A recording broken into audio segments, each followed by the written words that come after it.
Hey everyone, life has been hectic at Minotcoin and Bullion, and it's kind of cut into my ability to do YouTube content, so I apologize for not getting as frequent of videos out lately. But what we're going to do today, rather than do an unboxing, a lot of this stuff's already unboxed, we're going to do an untubing. I'm going to go over to my little YouTube station right over here, and we're going to untube these tubes of coins while I show you what's inside. All the while, we're going to discuss gold and silver markets, because I think that's why most of you are here. Not just to see the shiny silver and gold, but to get a pulse on the markets and how they're changing, because the gold and silver markets are ever evolving. For those of you who follow it closely, you'll probably realize that on Tuesday, the 13th of February, gold and silver both dropped quite substantially. Gold down over $30, which was a 1.5% dip. Silver went down at 1.70 cents, which was over a 3% dip. Why did that happen? Well, most of the explanations that I've read and I understand are it has to do with the CPI number. And what the CPI is, it's the Consumer Pricing Index, which essentially is a marker and a guide which tells us if we're in inflationary times or not. If the CPI goes up, that means prices went up, which means we're seeing inflation. Well, guess what? That number reported on Tuesday, February 13th, went up. So inflation isn't stalling, and we're not seeing deflationary times. If anything, we're really no better off than where we were. Why is that important?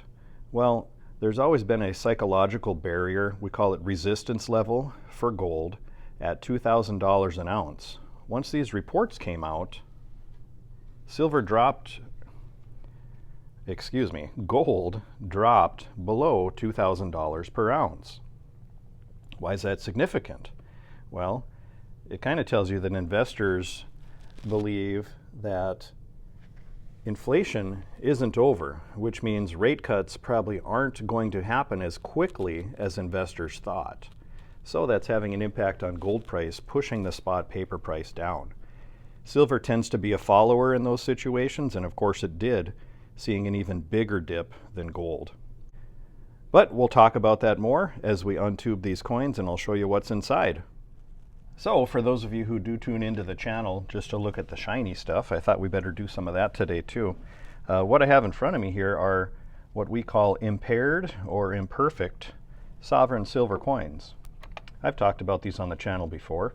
Obviously, a coin like this, once you paint an American silver eagle, or anything for that matter, you alter the original surface and now it becomes impaired. So we sell these at discounted rates. The nice thing about these, here's a Australian kangaroo, is you can put your hands on them. Somebody else already made the mistake of fingerprinting them or scratching them, getting them a little bit of a ding. So you don't have to worry about damaging or affecting the value of these, because somebody else already did that. I think that's the reason why these are so popular in my shop.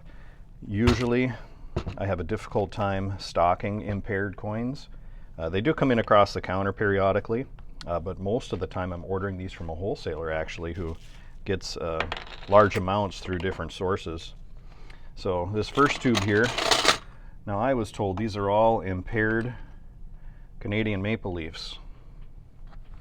But holy cow, these look good to me. But you know what? I bought them as impaired, so I'm going to sell them as impaired. But there's some Canadian maple leafs there. For those of you that are maybe gasping in horror that I'm touching these, I think these have already been handled at some point. So we're not real worried about it. I'm going to sell them as impaired. And I know for you purists as well, you're probably cringing because I poured them out on top of other silver.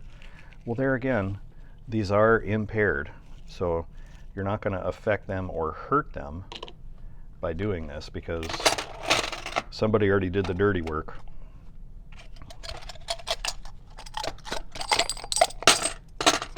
So it looks like we got some older maple leafs in here. Here's a 2009. Yeah, this one definitely has like a scuff over here. But boy, a lot of these still look pretty good. But yeah, it's some of the nicer impaired stuff I've seen, that's for sure. We also get in American silver eagles that are impaired, and lately there's been some awfully nice impaired ones that I've been sent, so I appreciate that, Dave. Keep them coming.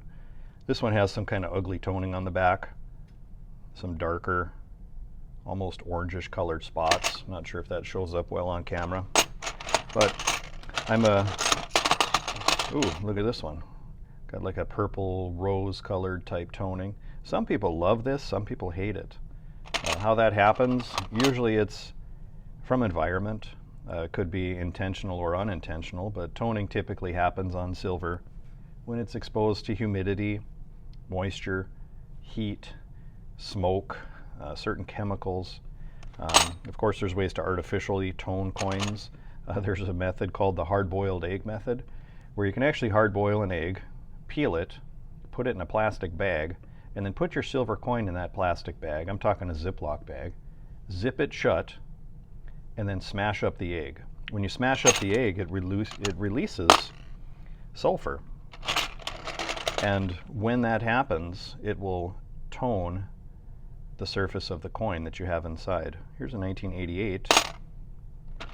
So I've actually tried that before, you know, just as my own experiment with my own coins, and it actually does work. I had a customer do that as well, and he brought in his handiwork. Corey, if you're watching, yes, I'm talking about you.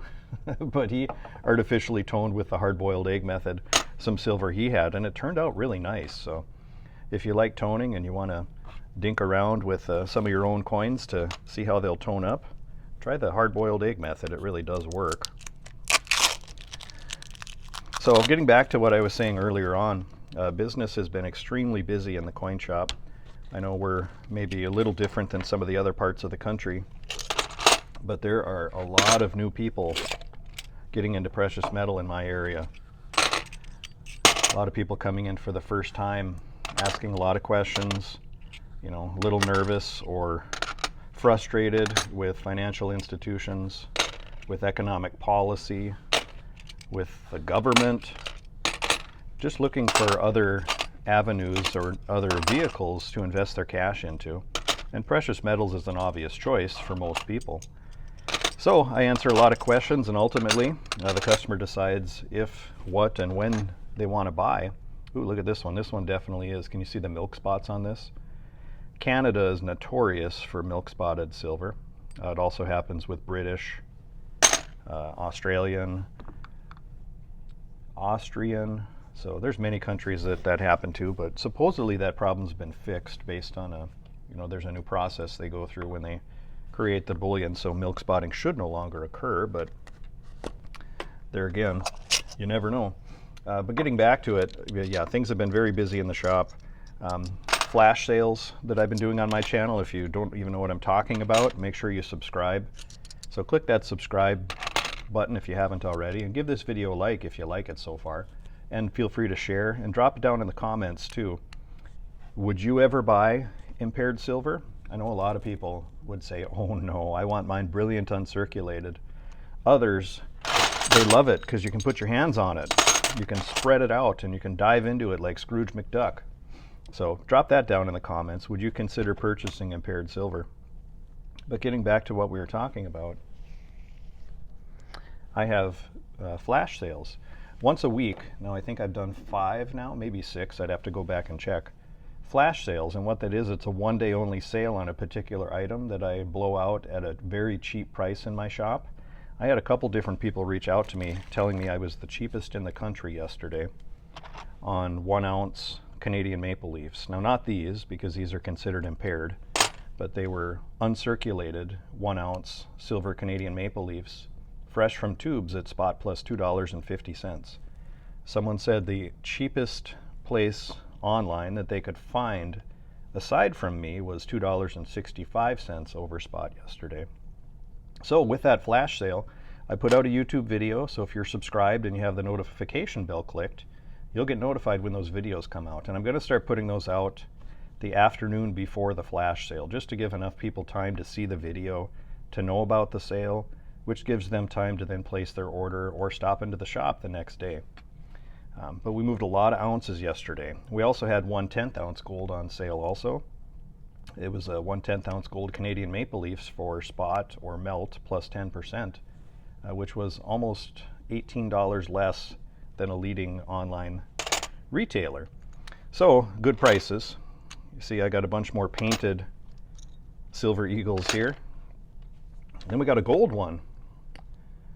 Probably a, boy, I don't know, gold plated or gold colored American silver eagle there. Kind of an oddball thing, but that's what you get when you buy lots of impaired coins, or a lot of impaired coins. So we're going to keep going through these and see what we got here. As I said before, some of these are pretty good. I got early 2000s. Not going to check all the dates, but we're getting quite the variety and quite the amount of impaired silver coinage again on hand. So if that's something you'd maybe like to see in a flash sale, let me know. Maybe we'll do a flash sale on impaired coins. If we do that, we'll probably have to put a limit, so one person doesn't just come and buy them all and ruin the fun for people. But getting back to what I was saying earlier, I have no script for this today. I'm really just sitting here talking. CoinShop's been very busy. It's limited my ability to actually sit here and talk to you all in a YouTube video, because I literally get to the shop about 8 a.m., 8:15 each day. I open at 10 a.m., but I have work to do when I get here in the morning. A lot of work that I never even get done before I open. And then if I close at 4, which typically I do during the week, I'm usually here till after 5 or 5:30. Still never get all my work done, so I almost always have somebody in here in the shop with me, meaning a customer on the other side of the counter. So it's difficult to find time in the day to produce YouTube content, but I'm going to continue to do my best to get content out to you all. What are people buying in the coin shop? Well, that's a question that comes up a lot. As I mentioned, we're very busy. It's been mostly silver, and I think for good reason. For all of January and parts of February, gold was over $2,000 per ounce. For a lot of newer people that are getting into it, that maybe have limited budgets, silver is a no-brainer, because you can actually leave the shop with a pretty good amount of silver if you only spend $1,000.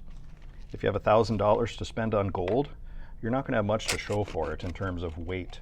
You might even leave feeling disappointed because you don't have that much. It doesn't feel like much. So silver has been by far and away the most popular. Lately it's been 10-ounce bars. 10-ounce bars and silver rounds are the two big ones. And those usually remain some of the most popular. Every couple of months I put out a video, top things being sold in the coin shop, and I'll put some links to some previous ones in this video description. But typically, silver rounds and silver bars are the hot silver items. I should say silver rounds and 10-ounce silver bars are typically the hot silver items that sell the best in the shop. That's no exception lately. It's literally been people buying silver rounds, 10-ounce silver bars, occasionally gold. I'm selling some gold eagles, some gold maple leafs, some gold Krugerrands, and some gold bars, and some gold buffaloes too.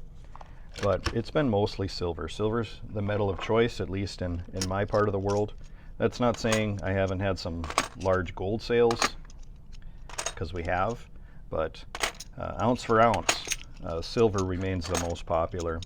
Whether somebody comes in and buys 1 ounce, 5 ounces, or 500 ounces, it still remains the most popular. So yeah, look at this one. This is, and I don't know that this will show up very well, but it's got a really cool amethyst purple-like color to it. It's really neat. But customer sentiment, we'll talk a little bit about that. People are still frustrated, and likely so. I'm a little frustrated too with how things are going on in the world, both economically and politically. But I think there's better times ahead, so don't get too terribly frustrated with how things are, and don't lose hope. That's most important. But I have to continue to remind others, and I have to continue to remind myself that silver should be looked at as a long game, meaning there's no get rich quick. You're not going to buy silver today and it'll be double tomorrow. That's not going to happen. Over time, silver tends to protect the consumer in terms of purchasing power. Silver is more of a wealth preserver, is how you can look at it. And there's so many anecdotes with both gold and silver. You know, the one for silver is you could have bought 2 tickets to the movies in 1985 with 1 ounce of silver. Well, in 2024, you can buy 1 ticket to the movie, or I'm sorry, 2 tickets to the movies about with 1 ounce of silver.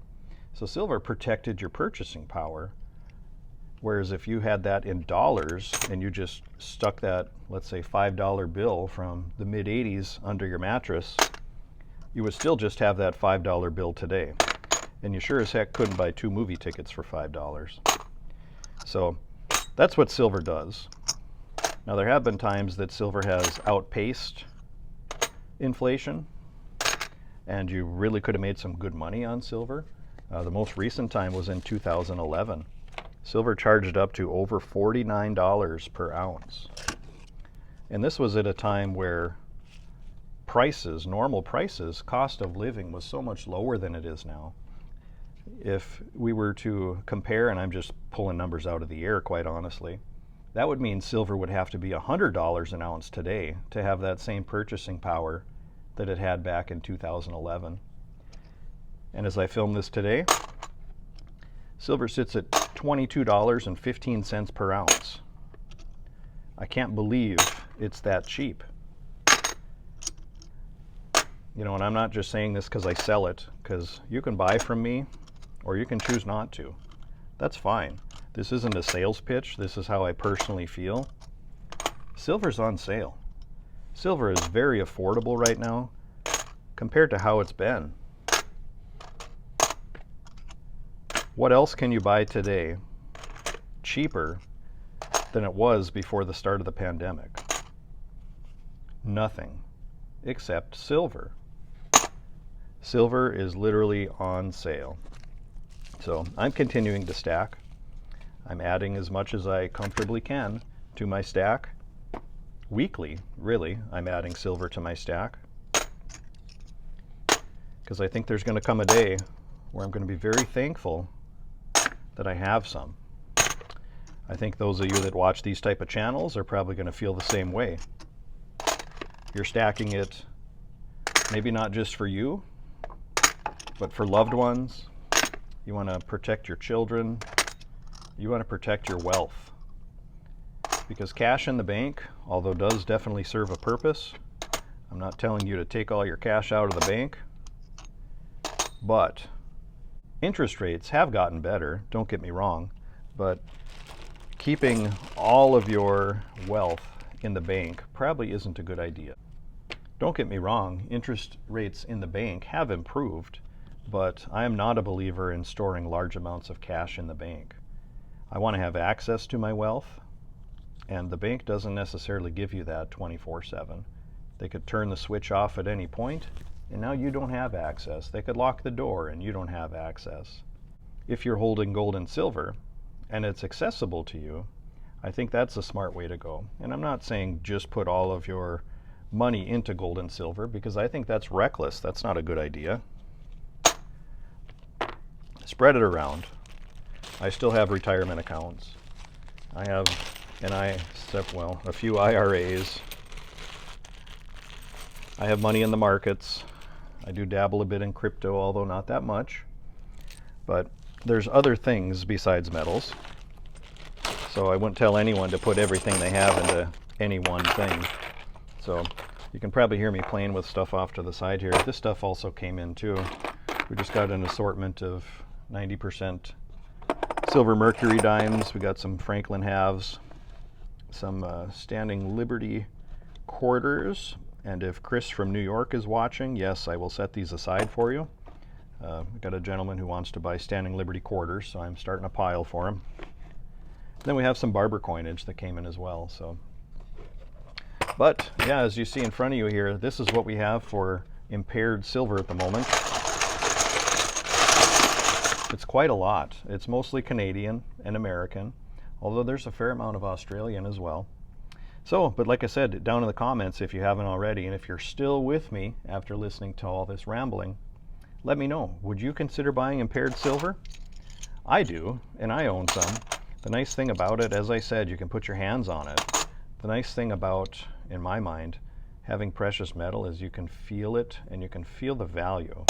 That little clankety clink, never get tired of hearing that. So if you would consider buying this, drop it in the comments.